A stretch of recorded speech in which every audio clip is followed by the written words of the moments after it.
Start.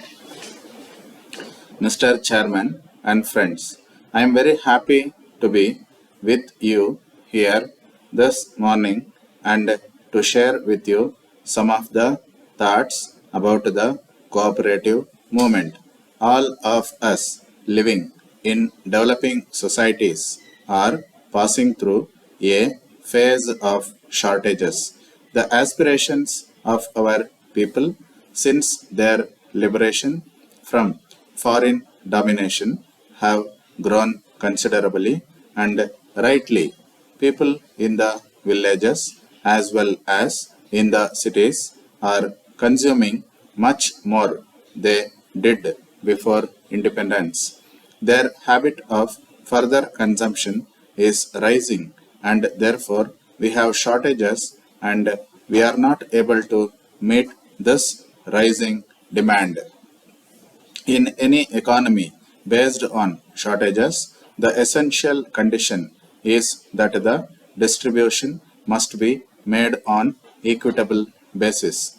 Whatever we must reach the consumer at a fair price and hardships that accrue because of these shortages must be equally shared by all sections of the community. In the absence of any regulation, naturally, the affluent section of the community will have a better chance of getting the bulk of the supplies that may be available in the country. And therefore, you come across this problem of distribution.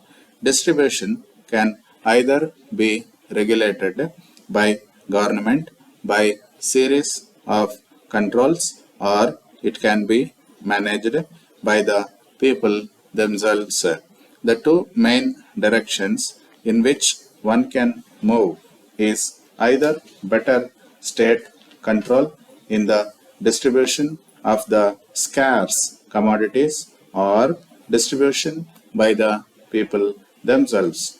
Of course, there may be combinations in which the distribution is more effectively channeled by the state through the organizations the people may be able to set up on their own.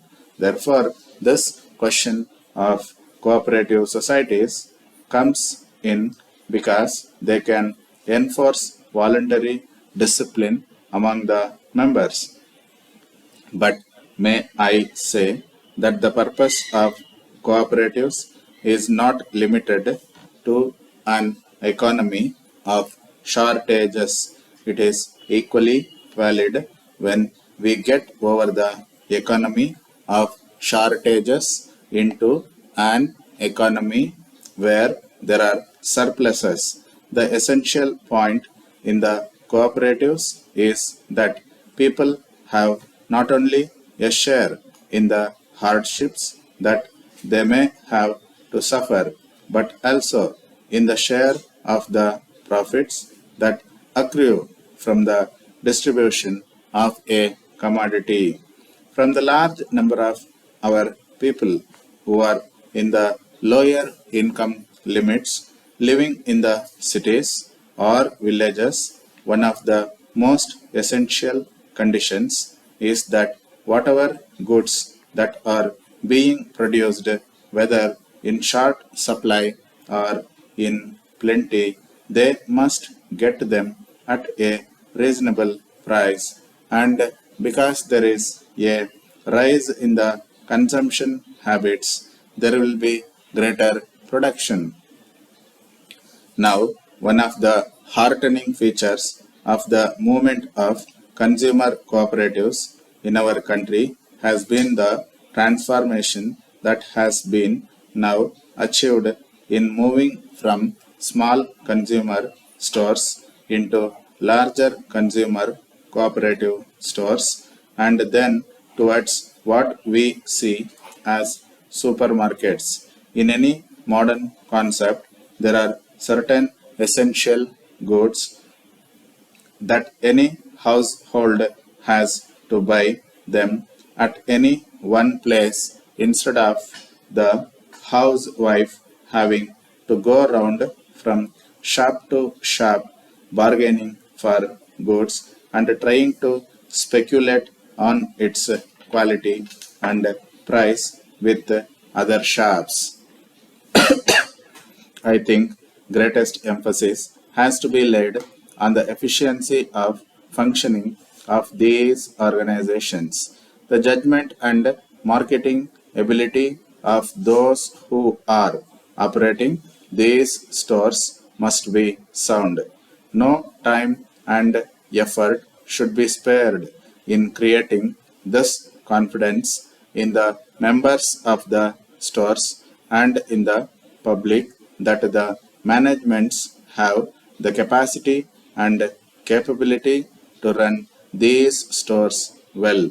The success of the movement depends upon the confidence that you build up in two fields, one in prices and the other in quality of the goods.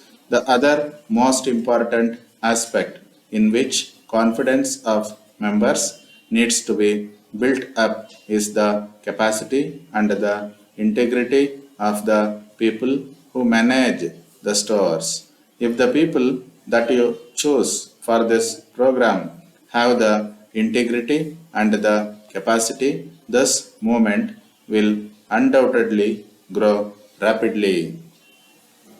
I am very happy that in this 10th All India Congress of Cooperative Societies you have gathered at time when we look forward for a bright future. Dear sir, we have for acknowledgement your letter of the 16th, the contents of which we have read with a great deal of interest. We wish to assure you that in the handling of your account, we desire at all times to accommodate you to the very best of our ability. However, as explained to you in our previous letter addressed to your managing director, we cannot afford to accept the cancellation of any of the orders already placed by you. You can readily understand that in accordance with the orders placed by you, we make immediate arrangements for the procurement of the requisite raw materials. Based on the specifications and quantity ordered by you, arrangements will be made of complete your order to see that the delivery is effected with the stipulated date. We find upon referring to your invoice that there was some delay in forwarding the items which were booked for delivery by the end of November. We regret the inconvenience that was caused to you in this behalf.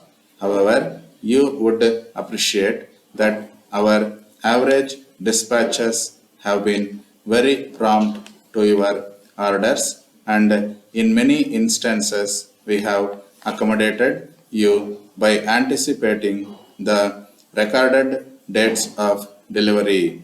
We feel sure that you understand our position in regard to this matter of cancellation, and that you will realize that it is not fair to insist on any cancellation whatsoever.